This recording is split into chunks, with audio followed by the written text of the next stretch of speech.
Welcome to Movie Reviews YT, your home for thrilling deep dives into cinema's darkest corners. If you're into psychological horror, hidden metaphors, and chilling stories that stay with you long after the credits roll, you're in the right place. Imagine growing up in a world where the line between love and terror blurs, where the sanctuary of home conceals a lurking menace. This is the unsettling reality for 10-year-old Willow in the 2024 psychological horror thriller, The Beast Within. Willow's life is one of seclusion. Her parents, Noah and Imogen, have built a fortress of isolation around their family, nestled deep within the English wilds. The house itself seems frozen in time, ivy choking the exterior walls, antique furniture collecting dust inside rooms barely touched by sunlight. The windows are always closed. The heavy velvet curtains are rarely drawn. Outside, the only sound is the wind whispering secrets through the trees. Her days are a monotonous blend of routine and restriction, her world confined to the creaking floorboards and shadowed corners of their aging home. She reads old fairy tales aloud to herself.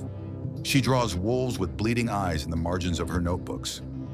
Her only contact with the world is through fleeting radio signals she sometimes catches from the attic. But beneath this veneer of normalcy, a sinister rhythm pulses, an energy that hangs thick in the air, especially when the moon grows full. Noah's periodic disappearances, always under the cloak of night, and the palpable tension that thickens the air upon his return, ignite a spark of curiosity and fear within Willow. He returns sweaty, trembling, covered in dirt. Sometimes he stares blankly at the fireplace for hours, mumbling to himself. Other times he retreats to the cellar and locks the door from the inside. Imogen pretends not to notice. She simply pours tea, hums, and insists everything is fine. But Willow knows better. One fateful night, driven by an insatiable need to unravel the mysteries that shroud her family, Willow defies the unspoken rules. She slips out into the obsidian darkness, her breath hitching as she follows the faint trail of her parents into the heart of the ancient forest. The trees here are unnaturally tall. Their trunks twist into shapes resembling faces. The forest floor is damp, strewn with bones, animal mostly. There in a moonlit clearing, she hides behind a tree and witnesses a truth more monstrous than she could ever imagine. Her father, her protector, begins to convulse. His spine snaps. His mouth stretches wide as his teeth sharpen and multiply. His eyes go from gray to gold in an instant. Noah transforms into a monstrous, wolf-like creature, a harbinger of primal terror. Willow's world fractures. Everything she thought she knew about her family, her safety, and even herself begins to unravel. The man she calls father harbors a darkness that transcends the ordinary, a beast lurking beneath the skin. In the cold light of dawn, the family teeters on the brink. Noah, shattered by guilt, tries to avoid Willow's eyes. Imogen clings desperately to the illusion of normalcy. And Willow, now burdened with a terrifying truth, struggles to reconcile her love for her father with the monster he becomes. Determined to understand, Willow dives into the secrets buried deep within the family. She discovers a curse, a bloodline tainted by an ancient, generational affliction that turns the men into beasts when the full moon rises. She finds faded photographs, handwritten journals, whispers of others who came before her father and fell victim to the same grotesque transformation. Notice how the transformation is used not just for shock, but as a metaphor for inherited trauma and inner conflict. The beast is more than fur and claws. It's a manifestation of generational pain hidden in plain sight. As Willow uncovers the truth, the atmosphere inside the home shifts. Conversations become terse. Imogen's patience begins to splinter. And Noah, he grows quieter, haunted by the weight of his dual identity. This domestic tension mirrors the emotional unraveling of a family confronting generational sins they can no longer ignore. Willow's curiosity becomes rebellion. She confronts her mother, demanding answers.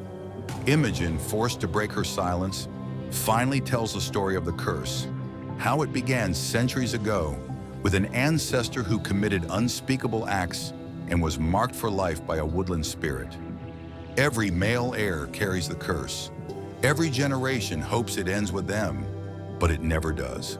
As the full moon approaches once again, a quiet dread settles over the house. Willow begins to prepare, not just for survival, but for confrontation. She studies the journals, devises ways to resist the beast.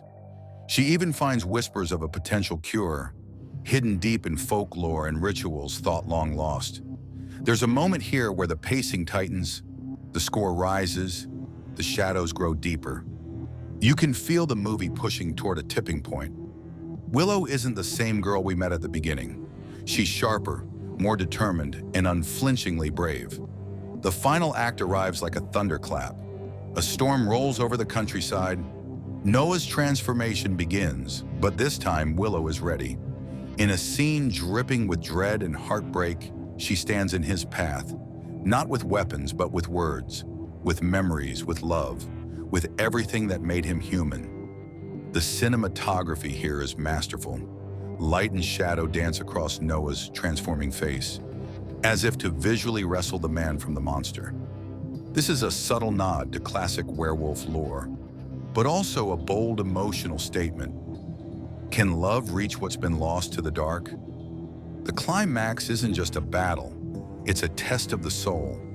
Willow's courage, Imogen's resilience, and Noah's humanity collide in a moment of raw, emotional intensity. Without spoiling the exact ending, let's just say that sacrifices are made, revelations hit hard, and nothing emerges from that forest unchanged. As dawn breaks, Willow and Imogen step into the light, forever scarred, forever changed. The curse may be broken, or perhaps only delayed. But one thing is clear, the beast isn't always the one with fangs and claws. Sometimes it's the fear, the secrets, the guilt we carry. The beast within delivers more than jump scares. It's a meditation on legacy, on how we inherit both love and pain, and how breaking free sometimes means facing the darkness head on. So, what would you have done in Willow's place?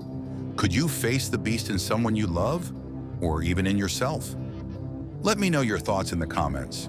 And if you enjoyed this breakdown, don't forget to like, subscribe, and hit that bell so you don't miss the next deep dive. Until then, stay curious and stay brave. Later that evening, as the storm clears and the sky settles into a deep violet hush, Willow finds herself unable to sleep. Her mind races, not just with fear, but with resolve. She tiptoes into her father's room. The door creaks, revealing Noah asleep in a chair by the fireplace. His face is pale, drawn. The scars of transformation are still fresh, scratches along his arms, bruises that map his chest like battle lines. His breathing is heavy, each inhale strained, almost pained. He murmurs in his sleep, broken fragments of memory perhaps, or guilt taking voice in dreams. Willow steps closer. She studies him, not as the father she once knew, but as the fractured soul before her. She sees both man and monster, and in a whisper, more to herself than anyone else, she says, "I'm not afraid of you. I'm afraid of losing you." That line, soft, intimate, becomes the emotional pivot of the film, a quiet declaration of love in the eye of the storm, a moment that humanizes the horror. The next day, the air outside is colder, crisper, as if the forest itself has begun to sense the unraveling of the curse. Imogen watches Willow from the kitchen window as she picks herbs near the garden. Foxglove, vervain, wolfsbane, plants mentioned in her ancestors' letters. There's something unspoken in Imogen's gaze, a mix of pride and dread. Inside the house, Willow digs deeper into the journals. She uncovers a story of a woman named Eleanor, a relative from the 1800s, who faced the same curse in her husband. Eleanor wrote of a night of fire and betrayal, and of a decision to bind the beast in ritual, but the cost was her life. Her handwriting in the final pages grows shaky, desperate. She warns, the beast is not the enemy, the silence is. That phrase lingers like a ghost. The silence is the enemy. It hits Willow. The curse festers in secrecy, in shame. The longer it's hidden, the more power it holds. Willow decides she won't be silent. Later, during another full moon, Noah paces like a caged animal. He has chained himself in the barn this time, determined not to hurt them. His knuckles are white from gripping the cold metal restraints. The barn is soaked in lantern light, the walls covered in salt, symbols etched into the wood. Willow and Imogen watch from the shadows. And then it happens again. The transformation this time is slower, more painful. Noah screams as his body contorts. His face elongates. His skin splits. It's graphic, raw. Bones shift beneath skin like tectonic plates. The film doesn't cut away. It forces us to witness the agony, to empathize with it. Because this is what living with the beast costs. But then, something changes. This time, Noah fights back. Between the monstrous growls, his voice slips through. "Willow!" he gasps, his eyes glowing amber, lock onto hers through the chains. "Don't be afraid." And in a heartbeat, the chains snap. He charges at the walls, thrashing, howling, but Willow doesn't run. She steps forward. She begins the chant she memorized from Eleanor's journal. Her voice is unsteady, but unwavering. Imogen joins her. The air thickens. The lanterns flicker. The beast hesitates. The moment becomes surreal.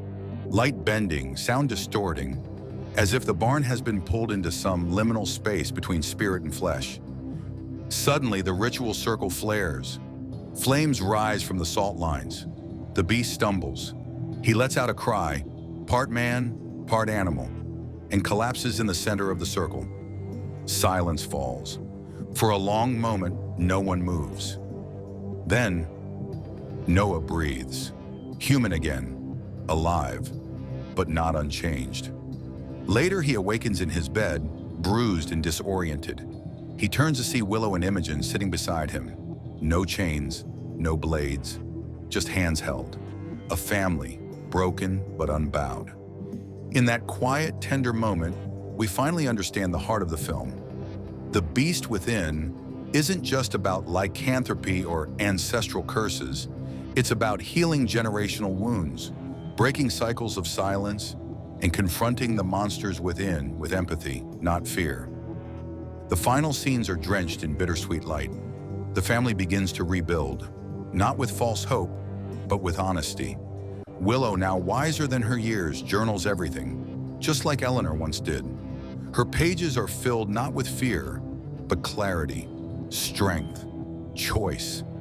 The last shot mirrors the beginning, the farmhouse at dawn, mist rolling over the trees. But now the house no longer feels haunted, just quiet, peaceful. The closing narration plays over a slow aerial shot pulling away from the family, now standing together on the edge of the forest. Maybe we all carry a beast within, but if we face it, name it, look it in the eye, we just might survive it, together. Cut to black. Then the question appears on screen. What would you have done in Willow's place? If this story pulled you in, imagine what's next. Subscribe to Movie Reviews YT for more breakdowns like this, where narrative meets emotion and horror meets heart. Hit that like button, share your theory in the comments, and ring the bell so you never miss another hauntingly good story.